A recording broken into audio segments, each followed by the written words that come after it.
માટે તારે બીજા કોઈનો ભય નહીં રાખતા તું મારું અનન્ય ભાવથી શરણ સ્વીકારી લે.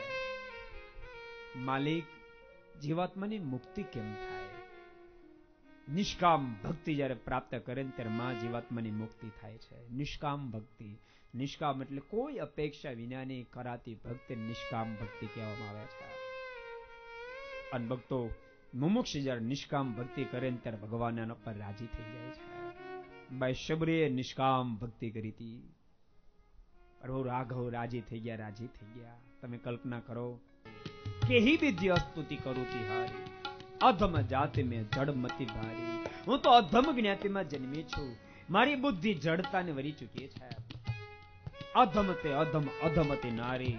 આ જગતમાં ઘણા બધા પાપી અધર્મી હશે, પણ મારા જેવું કોઈ પાપી અધર્મી નહીં હોય. ભક્તો, કેટલી સરળતા, કેટલી બધી શબરી અહમ શૂન્ય બની હશે. જેને સામે ચાલીને પ્રભુ દર્શન આપવા માટે જાય એ એમ કહે, હું તો અધમ છું. તીન મહિમે મતિ મંદ ગારી. એમાં મારી બુદ્ધિ મંદ થયેલી છે. શબરીએ તો પ્રભુ રાઘવને રડાવ્યા, પ્રભુ રાઘવને રડાવ્યા.